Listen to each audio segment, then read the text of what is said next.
By Karl Rove. Karl Rove. The Wall Street Journal Biography at Karl Rove. Karl Rove, September 11, 2019, 7:10 p.m. Eastern Time. Joe Biden speaks in Manchester, New Hampshire. Sept. 7 photo. Gretchen ertl. Reuters. With fall coming on, it already feels as if only former Vice President Joe Biden and Sens. Elizabeth Warren and Bernie Sanders can win the Democratic nomination for president. Yes, scads of other Democrats remain in the race, all saying they're in it to win it. But with summer gone, no other candidate has made significant inroads. It's unlikely that any of them has a real chance to be the nominee. That isn't only the opinion of insiders reflected in reporting in major publications and on cable news panels. It's also reflected in the polls. Since March, only 4 Democrats have scored more than 10% in the Real Clear Politics average of national polls, the aforementioned trio and Sen. Kamala Harris, and since early August only Mr. Biden, Mr. Sanders and Ms. Warren have. Mr. Biden has traded between 26% and 32% in the RCP average since July and today sits right below 30%. His lead is durable but not commanding.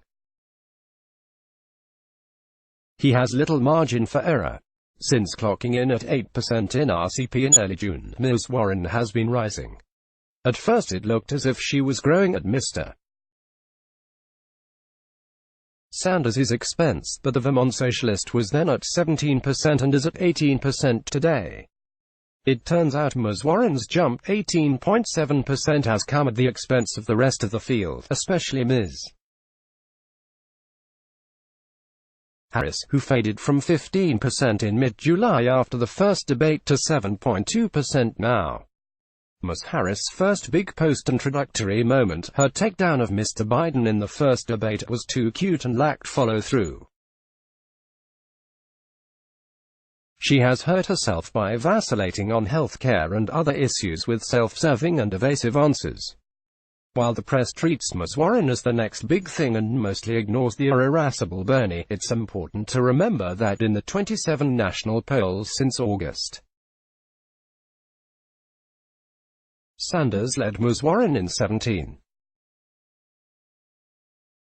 Ms. Warren is a scooch ahead of Mr. Sanders in RCP only because her lead in 9 polls was larger than his lead in nearly twice as many surveys.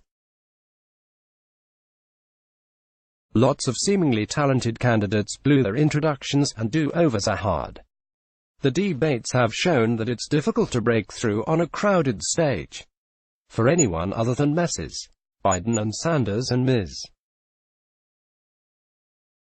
Warren to win, it will now take an extraordinary combination of events: the total collapse of a top-tier candidate coupled with a reboot of a back-of-the-pack candidate who grabs the hearts of Democrats in the manner of Robert Kennedy in 1968 and Ted Kennedy's challenge to President Jimmy Carter in 1980.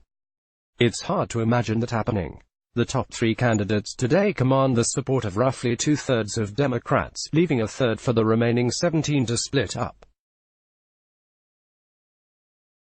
If that remains the case when the first ballots are cast, it's unlikely that any lesser candidate will get the 15% of the vote needed in any state to win delegates under Democratic Party rules. The 2 exceptions are if they pull off a stunning upset in Iowa or New Hampshire, or if their home states vote early.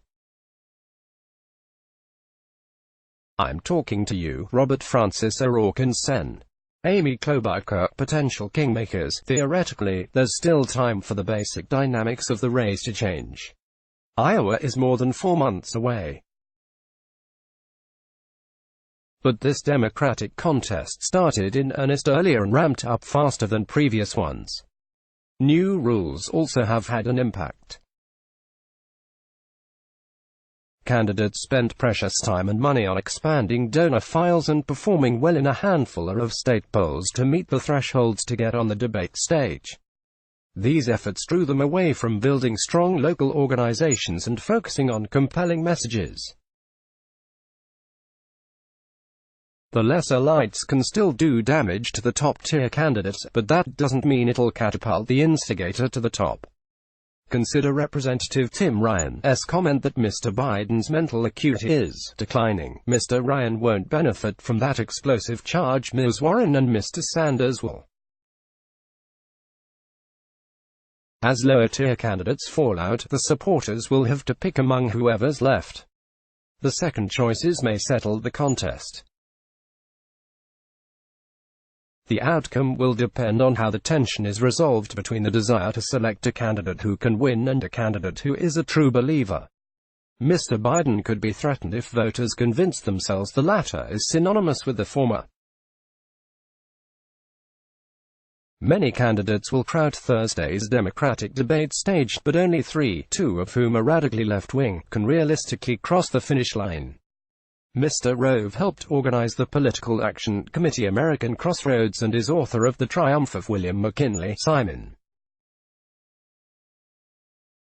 Copyright 2019 Dow Jones. All rights reserved. 87,990 CBE 8568818 D5 EDAC 44 C7 B1 CDEB 8 Let's block ads. Why?